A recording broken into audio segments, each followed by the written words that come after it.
Hallmarkies. Welcome back to another episode of the Hallmarkies Podcast. We are here. We are assembling. This is a Mahogany episode that you cannot miss.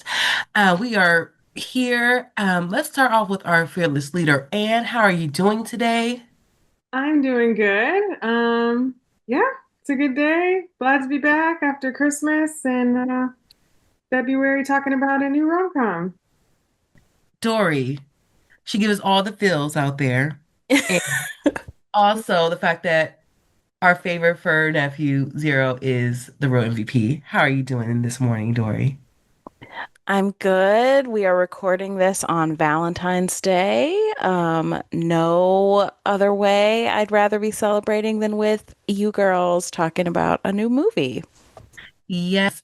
And out there, you guys, happy Valentine's Day. Happy Galentine's Day with the ones that you love. You'd be with your significant other, a partner, your girlfriends like us, your fur babies, even with a little book or a movie.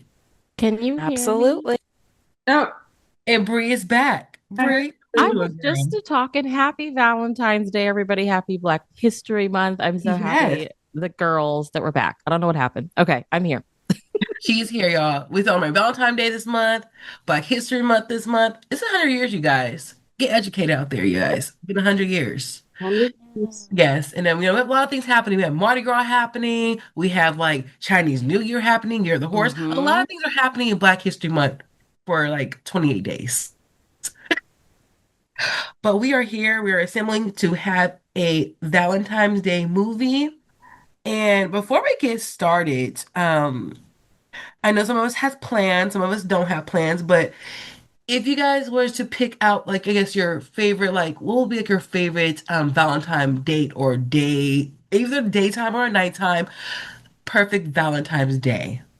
I'll start with Brie. I know it's hard. It is hard. Hard out here.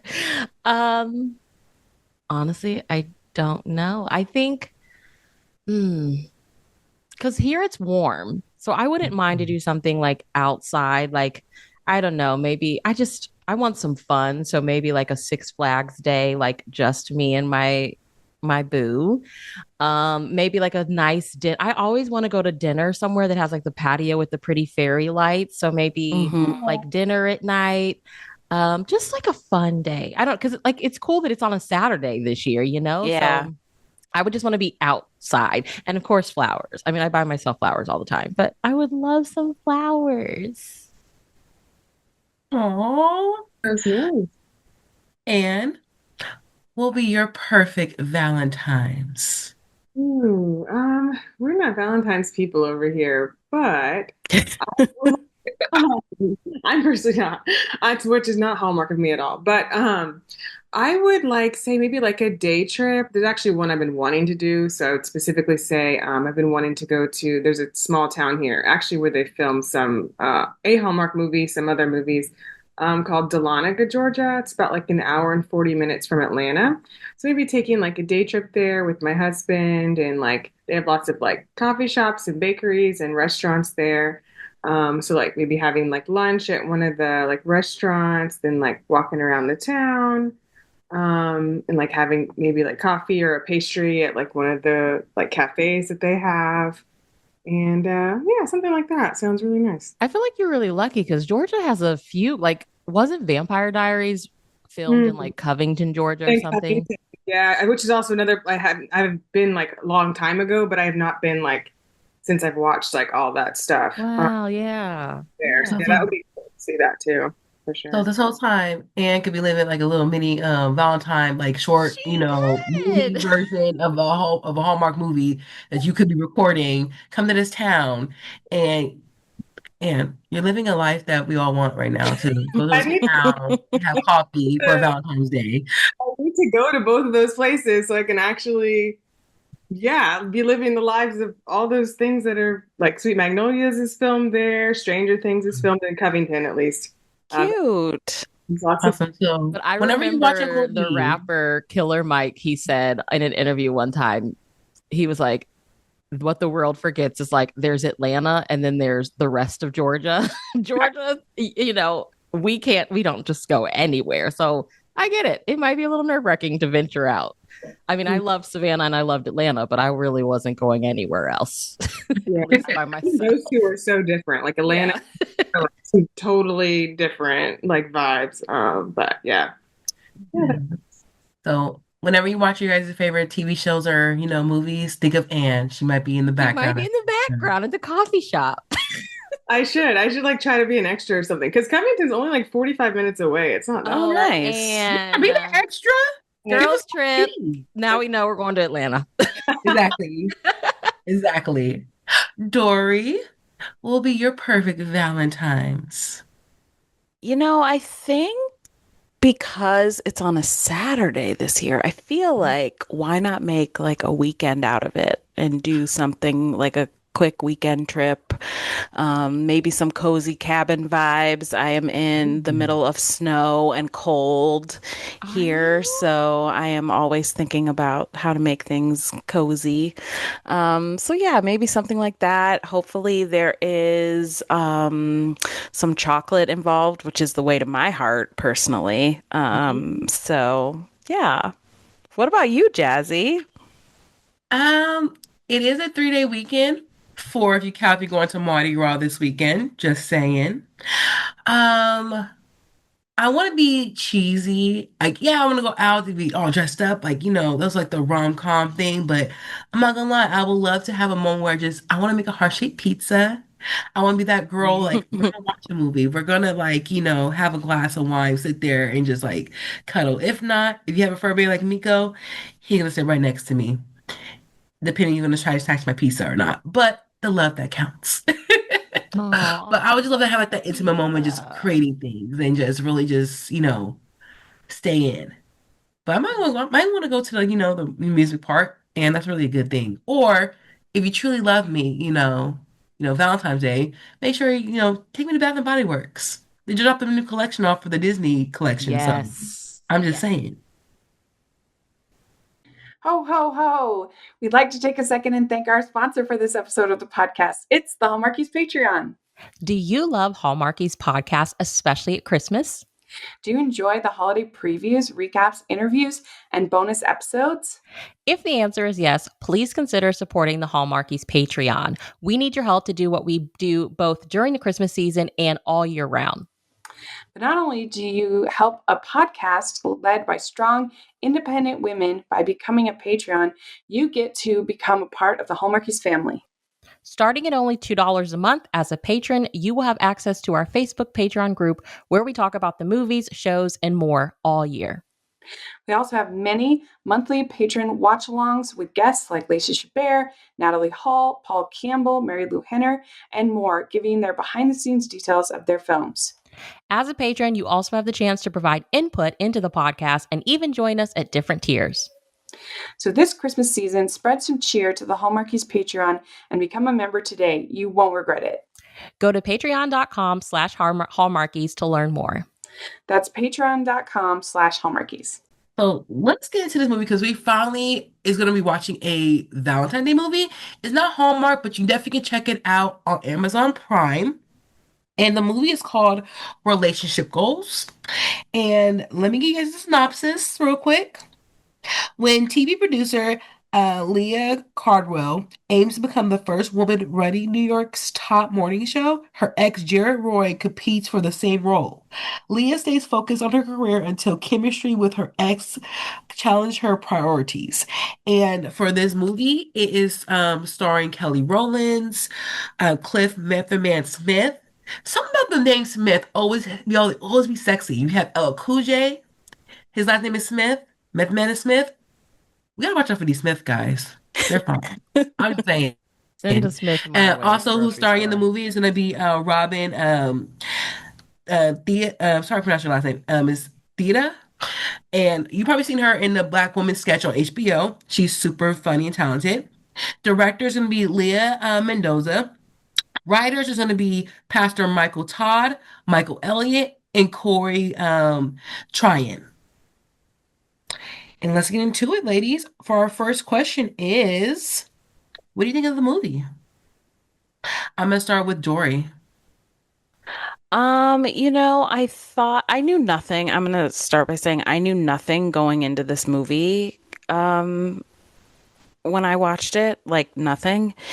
I just knew Kelly Rowland and Method Man. Here we go. And I thought it was cute. I liked it overall. I did find it interesting after I saw the movie. I found out, like, because I went online, of course, I was like, I want to see what other people are saying.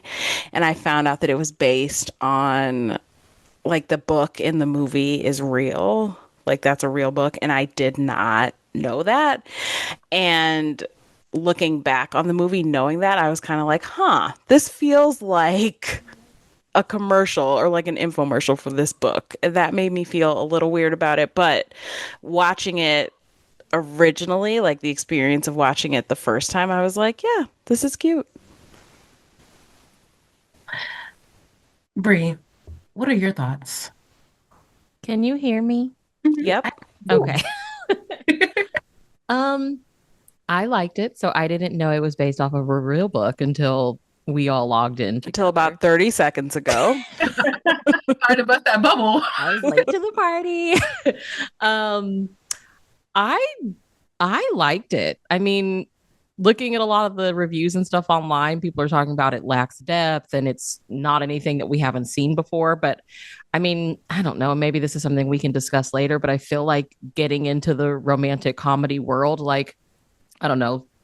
Sarah McLean says it all the time about romance novels. Like, you're not going to really see anything you haven't seen before already. So I feel like I can show it a lot of grace. But I mean, I feel like as far as the ones that we've covered, it's probably one of the better ones that I've watched that we sat down to talk about. Yeah. I mean, did it have its problems? Sure, but I didn't hate it. I didn't hate it. Anne, what are your thoughts? Yeah, like I mean, same as you guys. I only knew like Kelly Rowland's in this movie, and that was kind of like all I knew. I didn't know like anything about it, like there was a real book or anything. And so I did like it overall. I do think it was better than like the last two from like the Christmas one that we covered, and like a lot of the ones that we've covered. Honestly, I did think it was better. I thought it was cute. I thought their chemistry was pretty good. I didn't know there was going to be like a whole kind of like faith book element thing going on. So that was kind of interesting to see like how they put that in there. But yeah, overall, I liked it. I didn't really like the ending, like when they came together in the airport and like what she said. I thought that was kind of really weird. Yeah. But other than that, like I liked it. Yeah. What was wrong, Anne? You didn't like her saying, I hate, love you? I was like, this isn't real romantic. This feels like too honest and weird. I totally get it. Okay, I totally my get airport ick was like, well, and it kind of circled back to when they were in the airport together, and he was like, "What, you gonna tell him I got something in my bag?" And then she was like, "That man right there has something." And I was like, "Girl, you don't do a black man like that in the it. I airport." know. Oh, So true. Lord. So true. But okay, y'all have to like educate me. So one of the reviews I'm reading, it says this movie gave me the ick. It's centered around a faith-based book by a real-life pastor with a cult-like following, which is concerning me in the movie and in real life. So is that like the weird vibe that y'all feel like a lot of people were getting? That's what I was reading too, but I didn't read much more about like why the vibes were weird. Like, do we know much about this pastor? Does anyone know his story? I never heard of that name. I figured it was like something Devon Franklin did because I just assumed that he's like Because he was the producer. he's the producer. But then you said it was some other person I know you guys said was like the writer. So I never heard of that guy. Yeah, no, he's been out for a good while as a pastor. I seen his videos on YouTube and like on Instagram. His story is interesting. I know he spills a little bit of it in his like in I guess in the movie about infidelity, stuff like that. I don't personally follow him, but I know I've seen his clippings and stuff like that.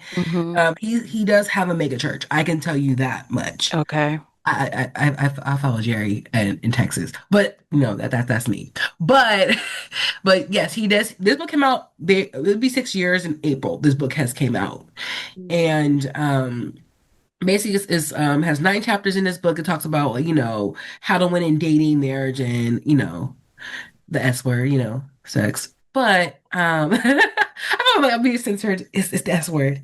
But I know personally, I haven't read it. It was just one of my questions after our follow-up questions, but it is a book.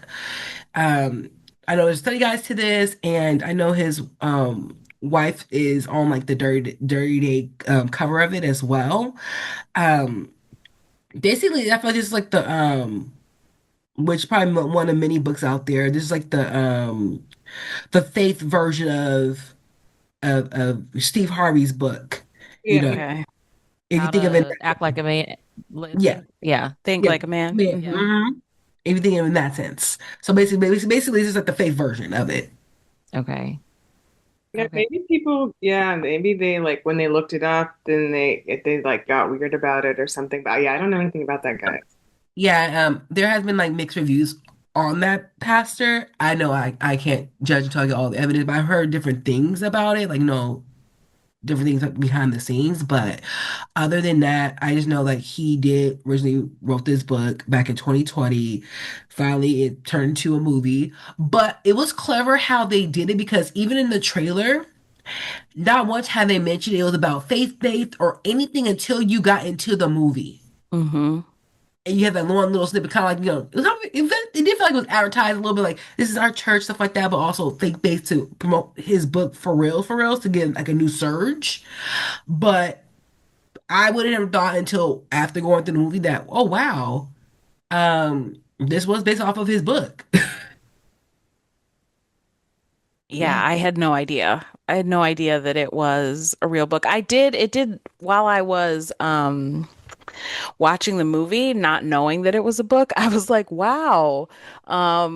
There's a lot the whoever wrote the movie has some really great like advice, I guess. Like they should write a relationship book. And then I was like, oh, it's based on a real relationship book. That makes sense. Yes. Speaking of relationships, let's talk about Kelly Rowland's and Method Man chemistry involving their characters, Leah and Jarrett. What do you think of their their chemistry on set within their characters? And how when you're one of the married women in this group, so I'm looking to you. How was their chemistry? I thought their chemistry was pretty good. I could feel like some definitely like some tension, like when they first meet and they're like kind of like, or she's feeling like he's an enemy. You can already tell he like wants to bury the hatchet with her, and from the beginning, kind of. But yeah, I thought they kind of played off of that pretty well, and yeah, and then in the end, there was some sparks for sure. So yeah, it's pretty good. Okay, Dory. Yeah, I agree with Anne. I thought that they had good chemistry. I liked their little banter throughout the movie. I loved the scene of them waiting for their editor to finish his cut of the interview, and they were like in the break room singing and dancing together. I thought that was cute. Awesome. Bree. I thought it was believable. I loved the like rivals to lovers aspect. I love that they already had that built-in chemistry because they had, dated or whatever in the past. And it just gave us so much conflict because it's like he literally cheated on her. And for a lot of people, that is like a no-go, and rightfully so. So you're like, is she going to let herself go there with him again? Or is she not? And I think that they just played off of each other very well. And I think, like Anne said, like you could see that he was clearly so smitten by her and like just kind of in it to like get closer to her, which was really sweet. And like Dory, I loved the break room scene. I was like, what a fool believes. I can hear my mom like jamming out to that song still. But it was fun. It was fun to see her walls slowly drop, and like we see in like our Hallmark movies, her outfit started to change and she started to like lighten up and be a little bit more comfortable. And I don't know, it was sweet. And I mean, guys, can we have Method Man as our romantic male lead in more movies? Because I loved him. Oh my He was goodness. great.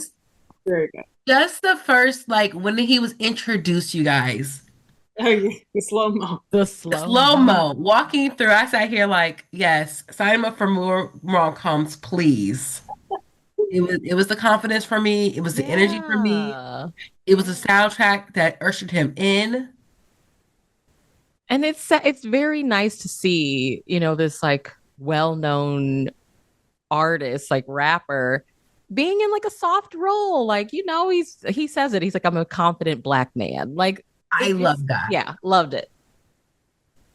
Okay, with his Cosmo, I'm looking like now we want to do like a poll, like how many black men drink Cosmos? Like it was different. It was like he wasn't like drinking like a what guys would drink either like scotch or whiskey or anything like that. Yeah. He was like I'm gonna have me a girly girl drink, but I'm still gonna It be was crazy staying because Kelly was confident. looking like, you got me that. And then he's like, no, this is for me. That one's yours. And I just love how it changed how their character. You used to see them like being this professional aspect of it to, oh yeah, they do have history, but it's history go really, really deep. And I just love I think it's the first time I've actually seen them both on camera together, just acting wise, and it just really just they just complement each other on screen, which is really amazing. So I was even watching like clips from like the Jennifer Hudson show when they were doing their promos and stuff, and they were just laughing, giggling. I'm like, only in another lifetime y'all could have been married. But they're married to their own, their own spouses, by the way, you guys. Beautiful spouses, right? With children. So black love, black excellence. But for me, I just definitely love their chemistry. I love like the banter between them. Um, just seeing their, in their power suits, Kelly over here paying homage to Janet Jackson in a sense, but I just love what they are doing. Which character do you relate to the most in this movie? Because there's a lot of characters. You have like three girlfriends in this movie who's dealing with different relationship status. One is single, two are single, one has a partner who can't commit. Um, or any side characters. It could be the assistants. It could be the boss. Like which characters that you relate to the most or the least? Dory. Oh my gosh. You know who I really liked? Her friend, the one who got ghosted on that date. Yeah. And before, like, they were out to dinner, he paid the bill. He said he excused himself to go to the bathroom, and instead he paid the bill and left. I think I related to her, like, experience of just having, trouble dating in our modern world, and like online dating, and really wanting to find someone, and just I related to that aspect of her as a fellow single lady. So I thought she was really funny and fun. I liked her a lot. Oh, yeah. Miss Anne um Gonzalez, and her name in the movie was Trece.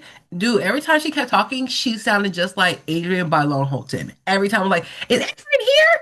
I'm like, I'm sure she's from the Bronx. I'm like, is Adrian She was very cute. I thought she Adrian was was very filming fun Chef's in the Kiss, movie. so Oh, here? that's right. Wait, what movie she was Adrian was in Chef's Kiss, the Roku on? Oh, movie. she was in Chef's Kiss. Yeah, true Mhm. story. I still need to watch that. It was good. Yeah. Let's see. And who was your favorite or least favorite character?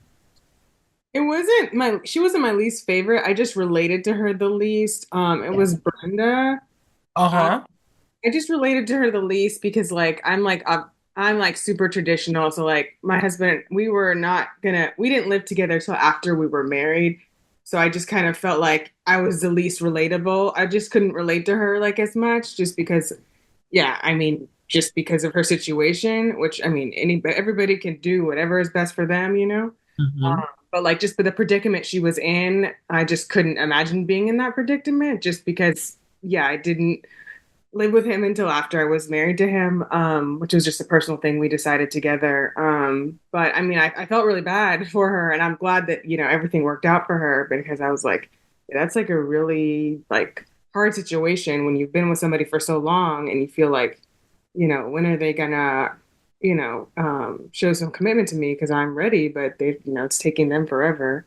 But I didn't, no shade to her. I liked her a lot. I just couldn't relate to her as much. Got it. Definitely understandable. Bree, what about you? I think they all have a little kind of like when I watch Sex in the City, like you can Okay. kind of either relate or empathize with each girl at just different times or whatever. So with the single girl, obviously I empathized with her because I was like, man, it is hard out here. And she is kind of showing us that, like the toughness of going on dates and laying all your cards on the table and sitting across from a man that's like, yeah, no, I'm not going to wait like 90 days to sleep with you or whatever. Um, and then with Brenda, thank you, Anne, because I was like, I totally forgot what her name was.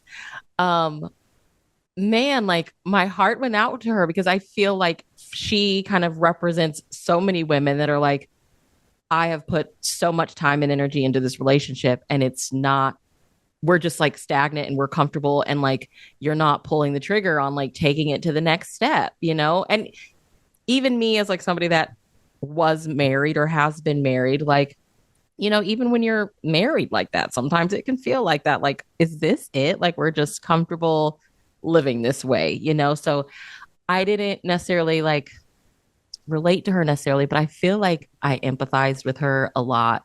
And then with Kelly, with her character, is just like the working girl that's just so focused and she's trying to like avoid her grief and she's avoiding her grief by pouring so much of herself into her job.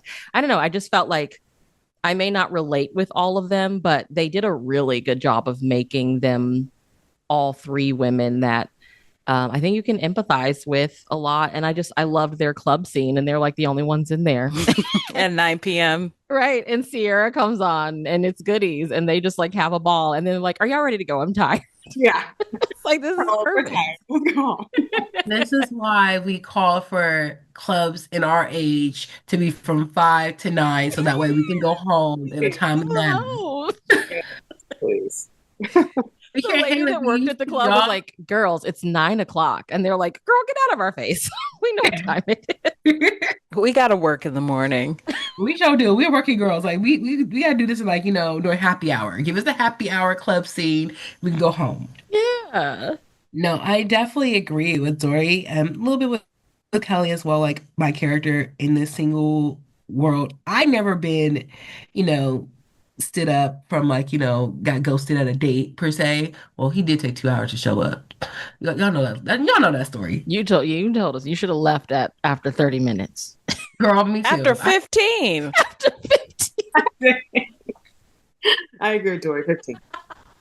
Oh my goodness. Story of my life. I think it was an hour. One of those, but yeah, mind you, I made no sense. He knew he from LA. Made no sense. Other than that.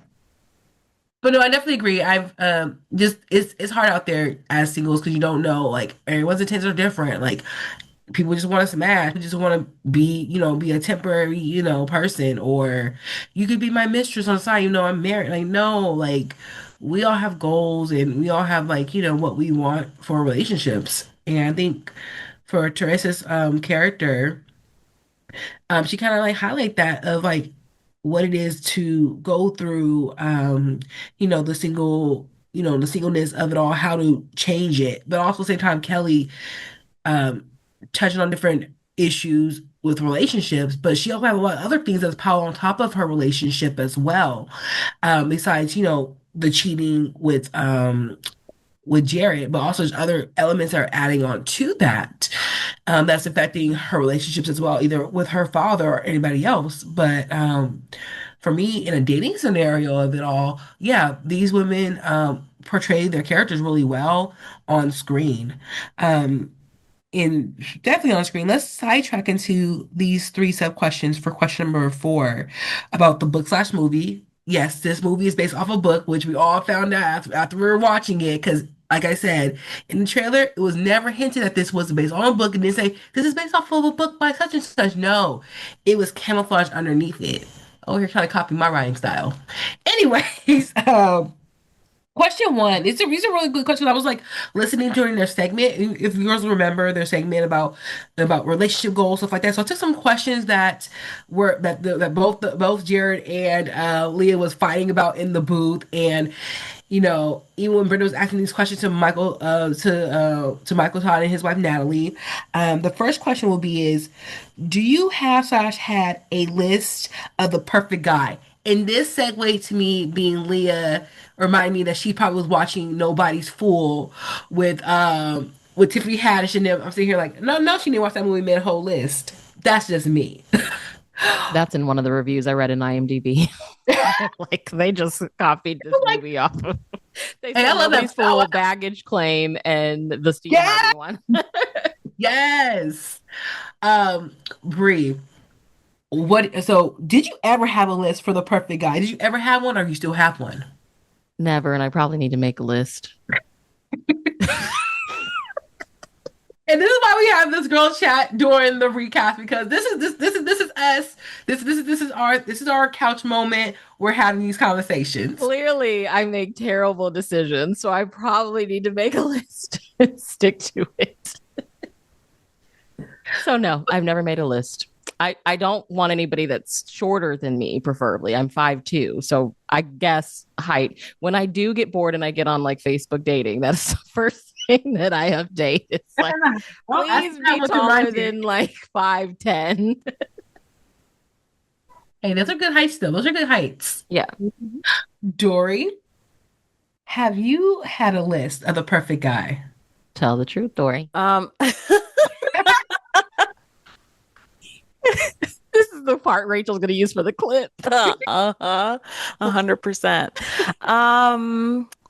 I don't have like a list, like a pen to paper list, but I do have some thoughts on like just compatibility things that I kind of have a list in my head, I guess, and I think we all kind of do, like just things that are important to you, values, things, that kind of stuff. But I don't have like a 3-page list like our girl had in the movie. She had it typed. She did. She had it typed out. Tell us one of the things on the list, Dory. I need someone who is hilarious. You do. That's You very need some funny. Definitely. Like that's top of the list. I need to laugh all the time. So that's an important one for me. I love that. Because Yeah. if I can't laugh at your jokes, I'm laughing in your face. Or if you're like not trying, like if you don't make it your job to try to make me laugh at least once a day, like come on. Yeah.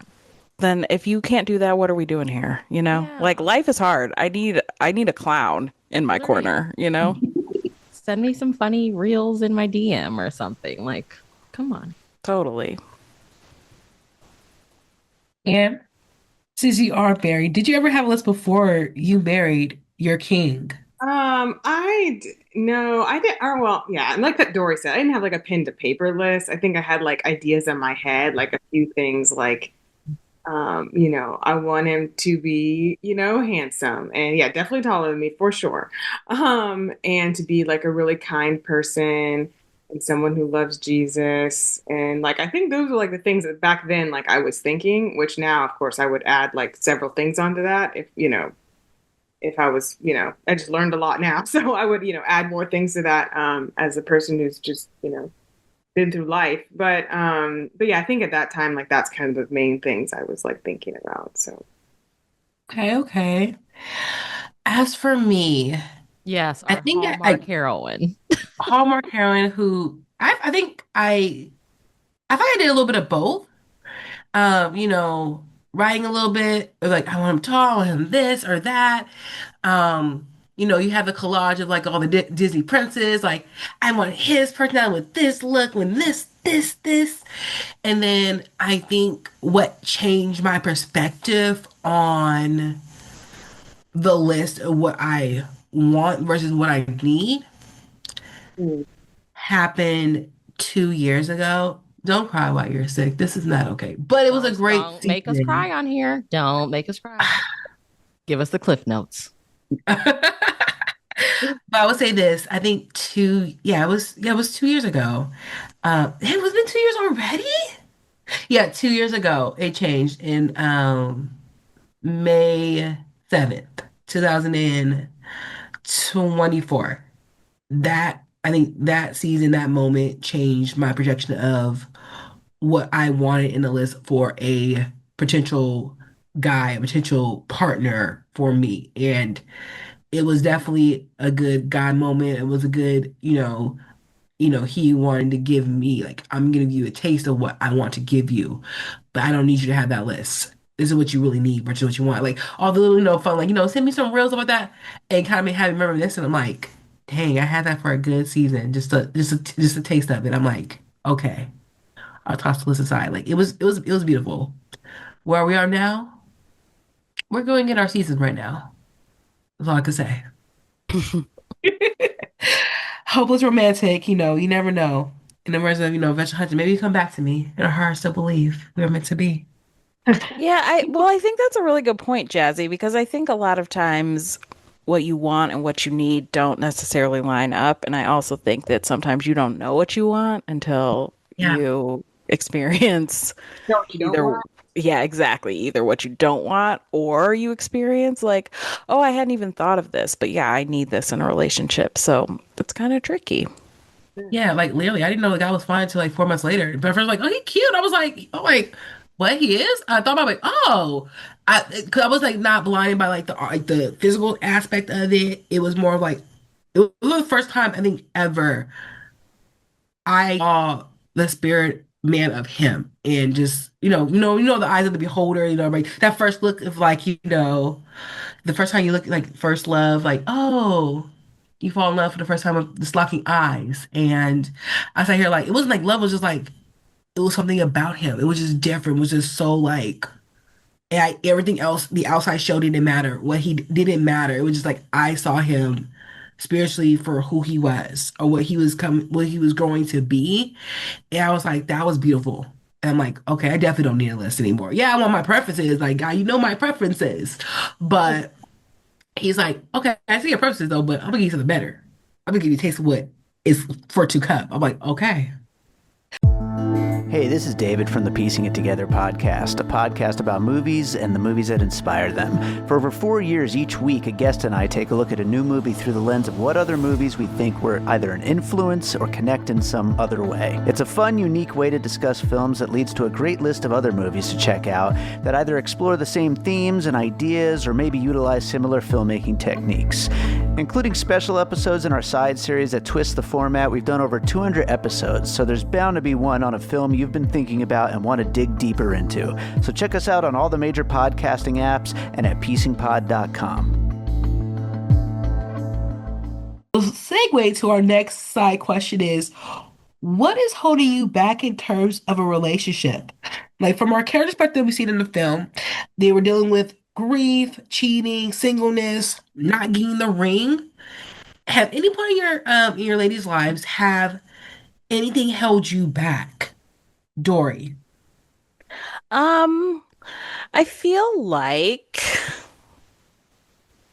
um, I don't know. I feel like one of those things where you're your own worst enemy. Like I feel like sometimes I've held myself back, just in different ways. I think feeling like insecure or just prioritizing other things, I think that can kind of hold you back. Mm-hmm. And you have anything held you back in terms of relationships in your past or in your present? I think, yeah, I think before, like, I think I did let things hold me back. Like, before my husband and I were together, I was kind of like, I think judging him on things that like weren't fair to him, which, yeah, I won't say. So people don't judge me, but I think because based on my own like history of like other like boyfriends or whatever, so I was kind of like misjudging him basically, and that was kind of holding me back into like wanting to see if I wanted to like be in a relationship with him, like in the very beginning. So, people are different than you think, not, everyone's the same. Sometimes some people have some attributes that are similar to other people that did you wrong, but that doesn't mean that that person's going to. It just, things are just different. So yeah. Great. What was ever holding you back from your past relationships to current? It can be grief, singleness, cheat, any of those things. Where do I start? How This like Tom Hanks said in Sleepless in Seattle, how long is your program?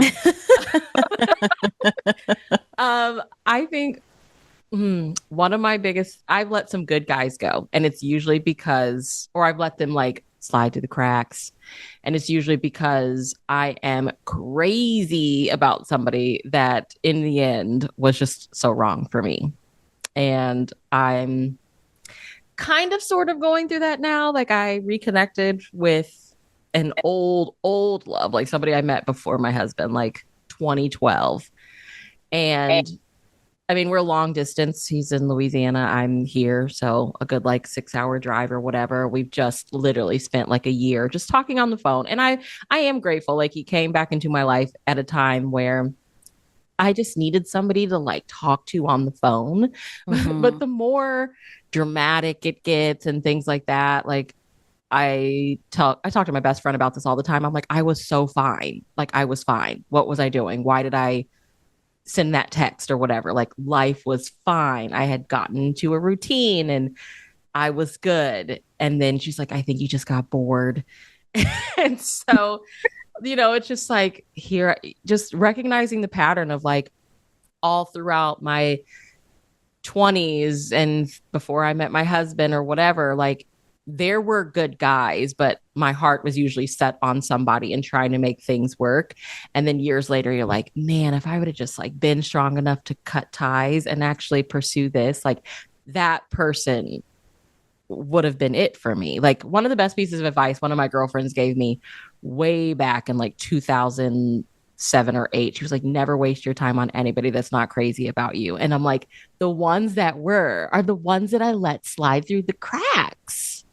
So I don't know if that answers the question, and that's probably TMI, but I feel like we're writing a memoir here on the Mahogany Cast today. So there's my chapter on bad decisions.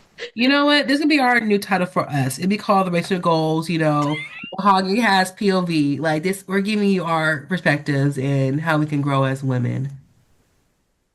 Yes, buy that, please. For me, what was holding me back, I think was just it was always like my physical appearance.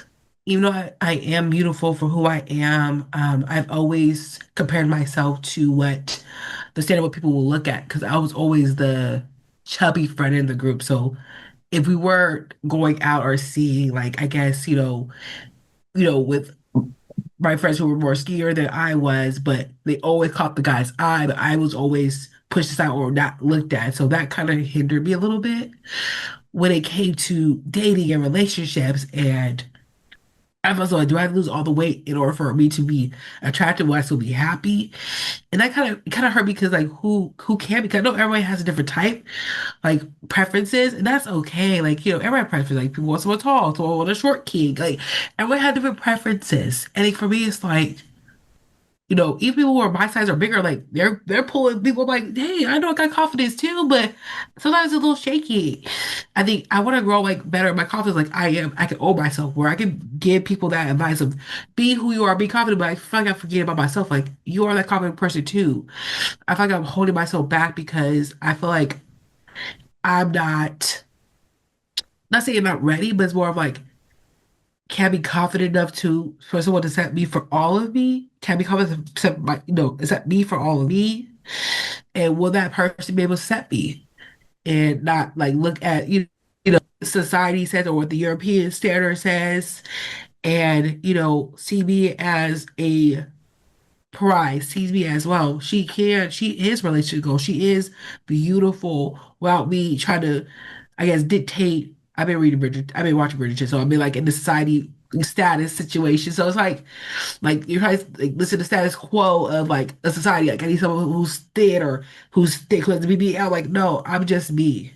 And I think that would kind of hinder me as a single person is like competing with all these other people where I should be in my own lane, doing my own thing. Where you ready to hop over and race with me? Okay. Yeah. Um, and our last question to wrap up this questionnaire for the book and the movie is, how do we change our perspective on relationships and do we really need to fix our aim? They talk about this in the movie as well, about how do we fix our aim. Even some of the characters had to re-raise their aims. Um, has any of you guys really, looked at your guys' aim and see, hey, am I hitting the right target or am I just going with the flow? And I don't really know how to answer the question. Because like even in the movie, like what did they mean like fix your aim exactly? Kind of like fix your end goal or like fix, I don't know, like just be more long-term thinking? Is that kind of what they meant? Or Um, I wrote some notes down because I was trying to write notes as I go. Maybe about finding or fixing your aim because you know how you have a target. Like my target is I'm going to be married, within the first 2 years, but then somehow you don't that mark doesn't hit. So I think when they're talking about the aim of like our perspective of a relationship, like are we going off of like Brenda put it okay. perfectly clear when she was talking to her now fiance now saying how she put her faith and put her knees behind and focus on him not having God in the center of our aim for relationship and say I'll walk away from this if you're not on board with this. So it's kind of realize I guess refocusing your aim, refocusing your goal of what you need in these type of relationships. Hmm. Yeah, I mean, I'm trying to think how to answer the question for me. I mean, yeah, I feel like I definitely needed to fix my aim because I was married like so long ago. I feel like I was, there was things like that I was not like correctly focused on. Like if I was dating now, that I would definitely be more focused on like, what is best for me? Like what do I need? And make sure that I'm not, just going with the flow or just, thinking about like other people or even the other person too much, but making sure that like I'm, pursuing the kind of relationship that I want, but that I need. And which I think a lot of people probably struggle with doing, just because we get so lost and so focused or just so scared or whatever, we kind of, forget, to make sure our aim is on like a good, happy, healthy relationship for us that has whatever, kind of other goals that we are looking for. Okay. Bree. Um, I think that I don't know how to answer this Yeah, because that's a question. I know that's like a hard question. I, well, I think right now I'm in the space that a lot of women are in that I'm just like I'm trying to work my way to like decentering men romantically at all. Like I'm really just trying to like love being by myself. I love that. Um, and a lot of what you said, Jazzy, really resonates. I don't want you to think you're alone in that. I think we all have so many like physical insecurities. Like I can still hear some of the voices in my head of like people pointing things out for me. And I'm like still at 39 years old, like, oh my gosh, that really bothers me. But it's like things about you that you cannot change. So I'm just like, you know what? I maybe just need to like enjoy, like the one friend said, like my single season. Yep. But I think, I don't know, one thing that I want to talk, like bring up that is something that I'm seeing a lot in these reviews that did have like an ick for me was when the pastor was talking like about women and like chicken nuggets and how like Yeah. all the hands have been on it. And are you going to want that? Yeah. That is That's disgusting. So gross. So anybody that's going to watch this movie, like that is an ick thing. And I don't think that we should be judging anybody with like what they're coming into the relationship with. Yes. But anyway, back to back to the that was good. Just I don't know. I think my aim is just, I kind of question, like, am I the problem? So I'm really trying to I feel like my aim is me and like just enjoying time by myself. And have literally journaled every day since December 24th, and it is changing my life. Like, I've always been a journaler, but like this is probably my most consistent season with journaling, because I'm really trying to get down to like the nitty gritty of like, what are my habits? What are my triggers? Like, what is the problem? So that if love finds me again, like I'm really more open to it, and I'm more honest with what I want and what I won't tolerate, and just like me in general. So not sure if that answers the question, but I feel like that's where I'm at. I don't know. No, that's perfect, because he did mention in the segment about how to unpack, to repack, and what you're doing in your season right now, your aim. This is beautiful. I discussed it here too, as well, with you ladies, about how I had to unpack when I lost my job for 6 months, and that was hard. Like, that was it was hard, but it was like a different hard, where I was like writing, I was journaling, like I'm not saying a devotional. You gotta be corrected, but it was so beautiful, where I was really unpacking myself, unpacking who I am, in my spiritual walk, just uplifting myself during these time periods. It was just gorgeous, and what you're on right now, I'm so proud of you, Bree. Keep doing what you're doing. Keep unpacking. Because something's gonna come out, something's gonna bloom from that experience, that someone else needs to hear from you and hear that testimony from you. And I'm just glad that you got to share that, not only with us though, but with the Hallmarkies, because someone needed to hear that. Thank you. I'm not all jokes all the time. Like, sometimes I can be deep.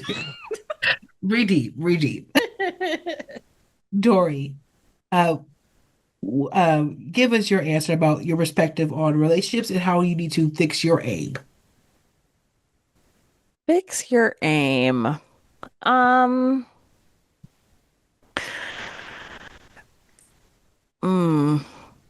mean, I think a hard question. It's a I'm really, sorry, I found a hard question. That was like the most randomest hard question I had put together. It was just like, yeah, it's a really hard question. I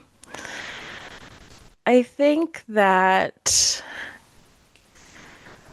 man, I think it's tricky because you don't know what you don't know. And like, how can you fix your aim or change your aim? Like, I think that we're always learning and growing in life, in romantic relationships and outside of them. And I think that we're always changing our aim. I think what you wanted when you were younger is not what you're going to want 10, 20, 30 years later.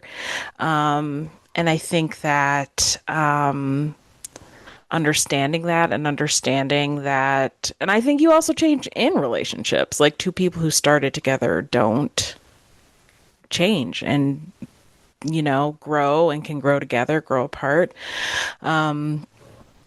So I think what's most important, and Brie kind of highlighted this, is the maintaining a good relationship with yourself, so that you are always kind of understanding where you're at, and growing and changing and evolving and learning.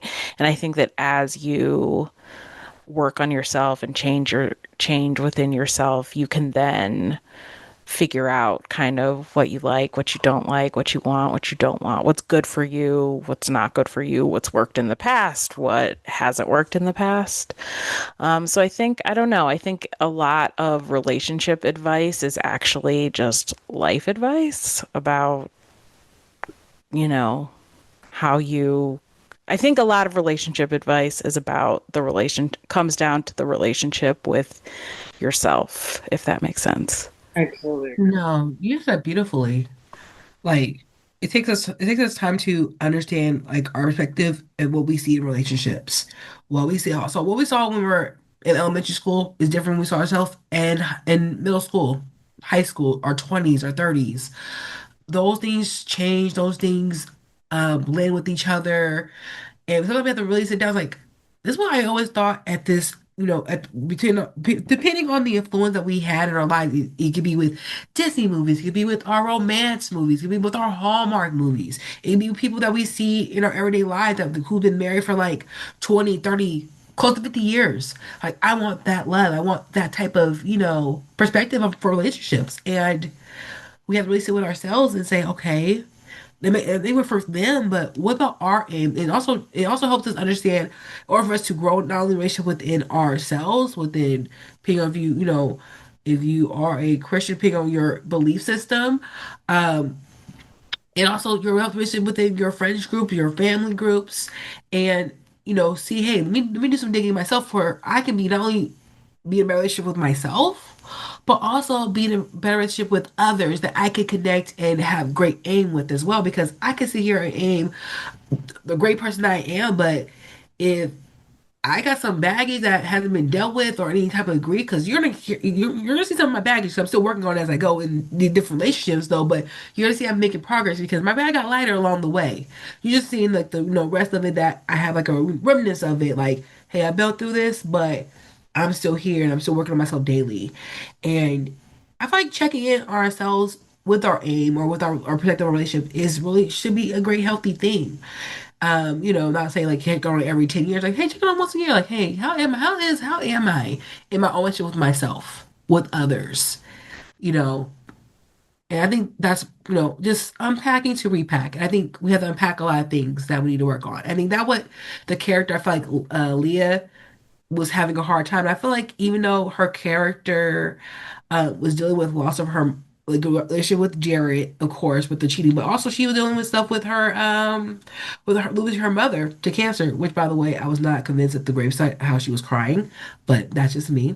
Other than that, everybody agrees differently, but it could have been a little better. But it wasn't touched on like what happened. Like, I guess she died of cancer. I thought she cheated on her dad. Why she never went to the cemetery or any of that. That was in my mind of a relationship. That's why she probably saw that. That was just me. But if she had cancer. I'm like, oh, I was thinking something like I thought she really cheated or they really broke up. Then why you not gonna go see her and see her at the grave? Like, she was mad at her, but she was mad at her for dying. I'm like, okay, I understand.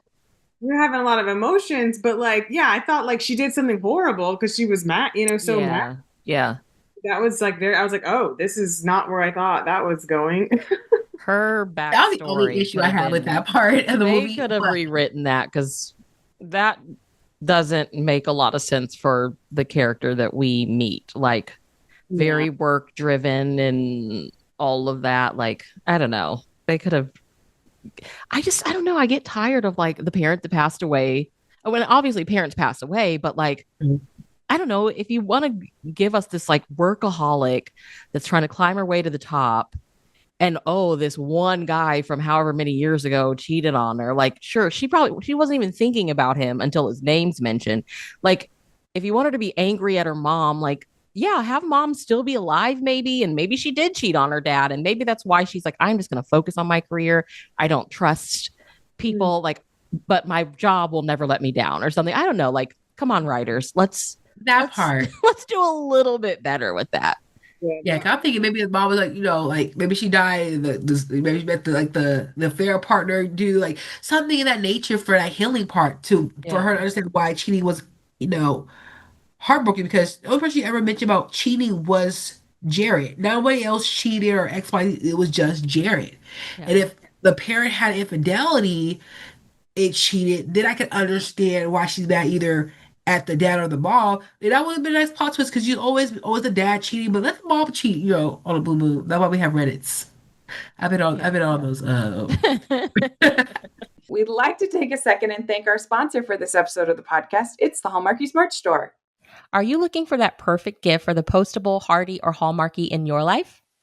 What about getting that t-shirt or hoodie that will help you stand out at your next holiday party? Now is the time to check out the Hallmarkies merch store. full of festive designs by artists like Jessica Miller, Carrie from Hallmark Comics, and more. You can even have more than just shirts, but totes, cell phone cases, notebooks, mugs, and more. And it isn't just Hallmark. We have designs for Anna Green Gables, Man from Snowy River, The Nanny, and more. Every purchase at the merch store goes to help support the podcast and allows us to make the great content you know and love. There are frequent sales, so go to tpublic.com/stores/Hallmarkies or see the link in the description. That's tpublic.com/stores/Hallmarkies. That's the thing. And that's the only thing I wish they would have fixed in that scenario.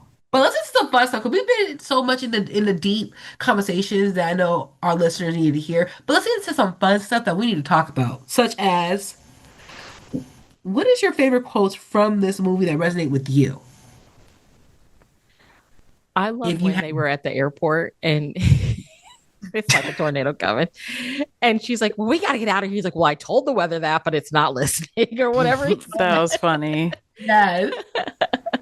That like he comedic wise, like I feel like they gave him some lines and he delivered. And I mean, of course, Dory mentioned the break room dance scene. We talked about the club dance scene. Like it had its fun moments. And I really loved, I even loved the outro where they're like belching out Keisha Cole and it just ends like that, you know? I love that too. Yeah. It had its fun moments. I love when they were at the restaurant and the lady he asked about like the farm raised. I was gonna say that. Yes. Went there. I was like, yeah, dude, like this is not the kind of place you ask if it's farm raised. You just eat it because it's what you want and you don't ask them. Like, what? You're not in LA, like just stop. You know, you're in wherever they were. I don't know where they went to. I love the little sassy old lady waitress. Yeah. That was funny. Dory, what about you? I was gonna say what Ann just said. I thought that was so funny. Like talking about and I think she even named the fish, like said his name was Davy or something. That was so funny. She put it on his journal. Yes. Journal.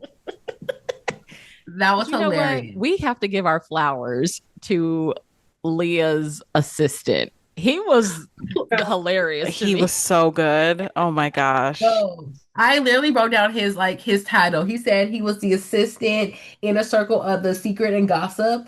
It's a secret space. Y'all, I would definitely watch that. I watch a movie based on assistants who get all the tea, all the gossip. I will watch that. Yeah. Yeah. Also, I love the second airport scene, even though you can't be doing that because you can't be doing that. But anyways, remember how she was spilling her guts? I was talking about because success isn't enough. I'm so would hate to love, and yada yada. All of a sudden, you hear Method Man say, "Mahogany card," and I just dropped laughing. Yeah, I'm like, yeah, I have to add that into this clip because. How like okay, paying nods to Mahogany. Okay. Yeah. I was like, that was cute. I'm like, yeah, it was cute. I was like, okay, I see you here with Hallmark green cards. Okay, I see y'all. And then he's like, I gotta still fly out to LA, cancel the interview with Audible or turn down Audible and come back. And he's like, and he kisses her, and then he's like, because you're worth it. Oh my goodness. Yes. Oh, the World Cup. Oh, and also her friend Teresa talking about you gotta run to the it's a rom-com. You gotta run to the airport. Yeah, I like that. He's like, have you not seen a rom-com? You have to run to the airport right now. And she's like, I can't physically run. And then it just cuts to her running to the airport. Little feet, yep, in her heels. Yes, that was her best. I love that outfit she was in too. Yes.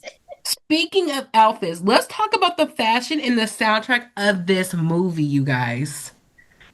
Like, Dory, what is your take on the fashion in the soundtrack of this movie? Oh my gosh. I mean, I loved both. I especially loved the soundtrack. I thought it was great. And I liked, I liked a lot of these outfits. Kelly Rowland is so beautiful. It's not even fair. She's gorgeous. But I loved all of their outfits when they went to the club at 9 p.m. Yes. I thought they all looked really cute. Like I really liked the dress that Brenda was wearing, that like short dress that was sparkly. That was maybe my favorite fashion moment. And yeah, like I said, my favorite music moment was when they were singing in the break room. I just thought that was so cute. And it was so nice to see a moment where like, because you find out in the movie that they started in their careers together early when they were young. And it was just, you could tell it was a moment of them like going back to that when they were just young and new and in the business and just enjoying spending time together. I thought that was like such a fun musical moment. Oh my gosh, Dory, you know what that reminds me of? What? The Best Man. In The Best 100%. Man, we get that flashback scene of them dancing. Oh my God. 100%. Yes. Yes. Yep. It hits every time. It's every time. We love Every time. a dance Love the montage. Yeah, a dance. And what is your favorite fashion in the soundtrack of this movie? I really like the scene when they were in the club dancing together. I thought that was so cute. I did like all of their outfits there. I also like Kelly's outfit when they were like went on the date or what turned into a date, whatever. Yes. That little what was this like a hut? Like I'm like, what is this weird? I know. Are they in a cave? Yeah. Like little small domed place. Like it was like so weird because they're both like really tall. It seemed like so they were like giants. It's like little place, but I did like her dress a lot that she had on there. But I mean, she looked amazing the whole movie. Her hair looked amazing. I mean, she's just stunning. Like I don't know how you could make her look bad, but she's just so beautiful. But yeah, I like the music too. It was just yeah, I thought that the fashion, the music was great. Brie, I know you touched on a little bit of your favorite scenes. Anything else you want to add on to that? But to add to that fashion and add to music, soundtrack was hitting, especially the car scenes when they were Yeah. driving hours. I sat here like, this is my playlist. Let's keep going. It started off strong and it is strong with the music from various artists. At the point where I had the screenshot, like the end credits, because I'm like, I need that. I'm like, we got Grammy nominated songs in this soundtrack, y'all. It made no sense, and also I love how Kelly paid homage to Janet Jackson with her outfit choices because she was giving like corporate, but at the same time giving Janet Jackson in the 80s of her outfit when she wore like her business suits and stuff. So she was just channeling Janet, and I was here for it.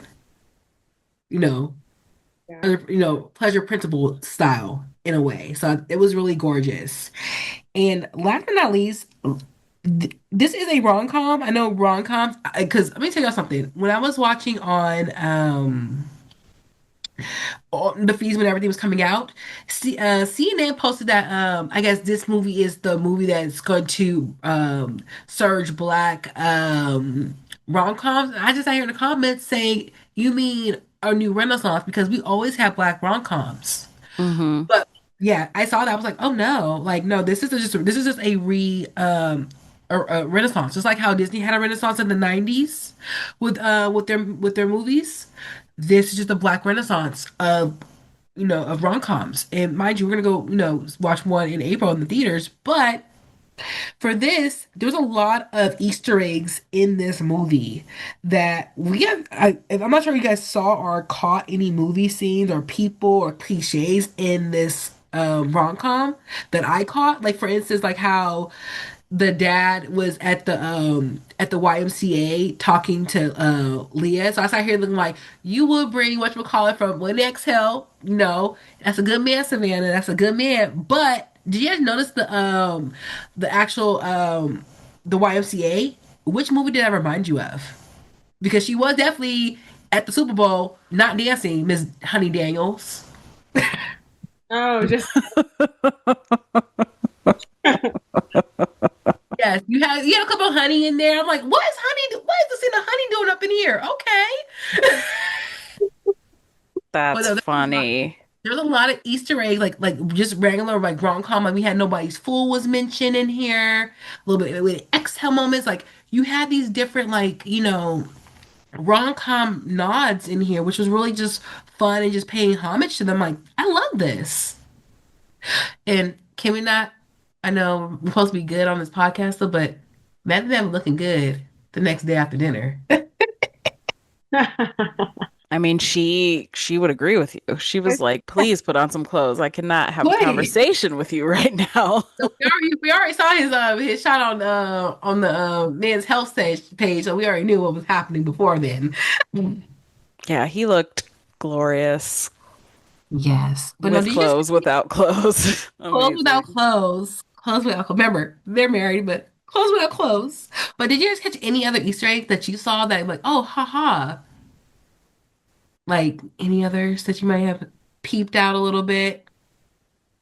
I don't know that I caught any other ones. Well, when they were dancing the goodies, it kind of reminded you of Think Like a Man too, when they were dancing in like, you mentioned the Best Man holiday when they were like there's different type of scenes, but I feel like they paid a little bit of Easter eggs when it came to rom-coms. Running in the, in the airport and stuff like that, like, those cliche moments. I'm like, I'm here for it. Yeah.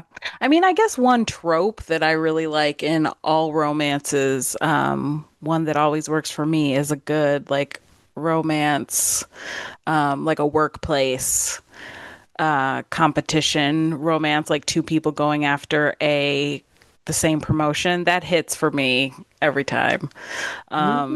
So that was fun. It reminds me of also there was another, I think it was an Amazon movie a few years ago called The Hating Game. It was also a book about some coworkers, some rival coworkers, and that was really fun too. So yeah, that's a trope that hits for me every time. Okay. Anybody else? Before I have this last final question before we wrap up. Can you hear me? Yeah, I can hear you. Yes. Okay, I unplugged my microphone. So now I probably sound real raggedy. Not to us. I think that besides The Best Man, that's the one that I feel like I caught. And who knows? I feel like we caught these things and the writers are probably like, we weren't even thinking about that, Brie. But I know we did the Tyler Perry one, and I find that this is interesting, and I just want to get y'all's perspective on it. But like this one and the Tyler Perry one do have those faith-based elements. Like, do you feel like we're going to get more Black rom-coms that have those like sprinklings in there? And like, why do you think that is? Because some of the reviews that I'm reading, people are very blatantly saying like, had I known that this was kind of the driver of the story, I wouldn't have watched it. Like, what do y'all think? Like, I guess that's kind of an Easter egg for me, because I'm like, we just watched the Tyler Perry one, the last Mahogany Cast that we did, and it was very faith-based as well. What do you think's going on there? Like, yeah, we want this, we want more, but is that what we're going to get? And like, how do you think the audience is going to respond?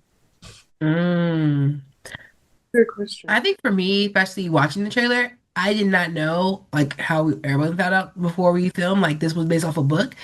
Like the trailer never gave off this was best time book that we're doing, none of that. So when we went in, it was just like, oh, this was basically a promo. This was definitely based off the book. It was basically written by the same author who was the pastor. So for me, I think it's always been around, but I think it might be making a better surge in 2026. I know for me as a writer, I write, picking if it's romance or adventure, stuff like that. I always sprinkle some type of little faith, like, or some type of quote that's going to stick to that reader, like, oh, this is about faith, like, some type of, quote, some type of thing to give them, like, that hope or anything like that. But I think maybe, I don't know, I'm sure if there are going to be more surges, because there's a lot of Christian authors out there that are putting movies onto either the main screen or onto streaming services. But the way it went about, not saying it was crafty or vindictive or anything like that, but it was just basically, I guess, he wanted people to watch before, like, oh, here, watch this movie though, but also throw that faith in there for a good like 10 minutes. sermon and then go about your day. Yeah, I mean, I think what I was reading too was that people were like, this wasn't what I was expecting. So I think that it's like, I think people maybe also wanted some transparency, like so what you're getting. I don't know. I just feel like I would imagine that if you were really like turned off by faith-based movies and you went into this, you'd be like disappointed, because it was very much hidden, and that feels like a choice that was made on purpose. Do you know what I'm saying? Like it felt like it was on purpose that they didn't reveal that there was a big faith-based element in this movie, and I don't feel great about that. Like I don't feel great about the lack of transparency because it felt very intentional. Mm-hmm. Yeah, I agree. I think that they do need to be transparent because like they do that nowadays. They're doing that with like musicals. They like don't put in the trailer at all that it's a musical, and then you show up and you're like, this is a musical. Which, someone like me, I personally don't really like musicals because I'm just a horrible person. So, You're not, because I'm not the biggest musical fan either. I don't think it's fair. Like even for this, like, yeah, I'm a person of faith, but it's like, I want people to be transparent. Like if people don't want to watch it because it has that, like that, then, just like I don't want to watch something that I don't want to watch. And if you don't show it in the trailer, then I'm going to tune in and be like, well, no, that was kind of like, I wish I would have known. So I wouldn't have watched, no matter what, So I do understand that for sure. Like you need to be transparent, and so people know what they're getting into when they start watching the movie, just to help their expectations too, or whatever. Yeah, because it was definitely giving like I'm giving you like some macaroni cheese though, but the cheese is technically blended with like vegetables, but you don't know it. But I'm not gonna tell you. But I feel like if they would have said something, I think it would have got more audience to watch it. But I feel like I feel like it was great to watch. I feel like it could have been crafted differently because they only went over to interview him and go to church. That was it. I'm thinking like that was it. Like I feel like it could have been much better. If it was a different writer writing this movie in a faith-based form, because even I'm not even gonna lie, even like I read like kind of like went through like the snippet of like the sample of the book. You know how like sometimes you have like a chapter title and you're trying to get the quote the thing. The fact that you quoted Drake's God's Plan, I'm done. Yeah. Dang. Oh, yeah. I was like, yeah, no. Oh dear. But to wrap up our final, our recap, if you were a lead in a Valentine's Day rom-com, who would be your leading man? This person can be dead or alive, by the way. Okay? Let that marinate. If you were a lead in a Valentine's Day rom-com, who will be your leading man? I'm going to start with Dory. No, come back to me. I got to think about that. Also, you can have honorable mentions, by the way, too. Honorable mentions. I go with Bree. Well, my answer, I think, will always be rest in peace, Chadwick Boseman. He is forever my celebrity crush. I thought he was just so handsome. So yeah, I mean, I can't think of anybody else. It would have to be him. I can see him with the boxes and the roses. Yes. Okay. Like chasing after me in the airport? What? Girl. Love Chadwick. Love him so much. And who will be your leading man in a rom-com? Well, mine is easy, which I actually said. I was at my work party for my Christmas party, and it was like a murder mystery dinner or whatever. And they were like, everyone at the same time, like, yell out the name of the person like you wish you were here with right now. And I took it seriously, and it was hilarious because my husband said absolutely nothing, and then I was like louder than everyone, so then everyone heard what I said. So then the lady was like, okay, well, she wishes she was here with Michael B. Jordan, but you didn't even say you have her company, but she wishes she was here with Michael B. Jordan. So then everyone heard me. So yes, my answer is forever Michael B. Jordan. I think that man is absolutely just beautiful. And I've loved him since he was, sounds weird to say, I like watched his whole career, since he was a kid and stuff, but he has just grown into, wow. A beautiful person. So, yeah. I love the fact that this is a whole like Black Panther rom-com. That's a great movie. Two beautiful people. Dory? No, you go. I'm going last. Okay. Keeping it So, simple. so I'm gonna do honorable mention before I actually mention my person. Honorable mention, I will mention, will be 90s Denzel Washington when he was in Much Ado About Nothing. Y'all have to rewatch that whole entire Shakespeare because that's the only reason that's the only reason why I watch it because Denzel. But the one that I do want as my leading man, rest in peace, Lee Thompson Young. Okay. That's who I want. Like, if y'all don't know about Lee Thompson Young, I'm gonna need y'all to go look up his like whole entire career. Sad how he passed away, but like I will have loved like that was like my first like Disney Channel like crush for on Disney Channel before I went to Corbin Blue, but he married now. But I would love to see him, you know, in a rom-com and do that. Because I swear I was rooting for him and Kayla at the end of the famous Jet Jackson movie because they had held hands. I was like, yay, finally! But I would love to see him in a rom-com. Yeah. Yeah. Him up. Oh, that's sweet. But I didn't know that was his name. Yeah, that would be. Well, I think I'm going to go different because I have this is not an actor, this is an athlete. And Athletes turn. Hey, there's some athletes who turn into actors. yes, this is true. This is true. Um, but when I was young, I loved basketball. And when I was young, I freaking loved Allen Iverson. So he would be my rom-com hero. And it would be a basketball movie, of course. Of course. Yes. Speaking of basketball, did you guys catch the ending when Method Man and Kelly was singing? It just reminded me of the movie Just Right with Queen Latifah and Common when they were singing at the end. Mm. Mm-hmm. Cute. I loved it. I love how we're ending on that note. I love it. We're not helping the case that this is just a bunch of copy and paste.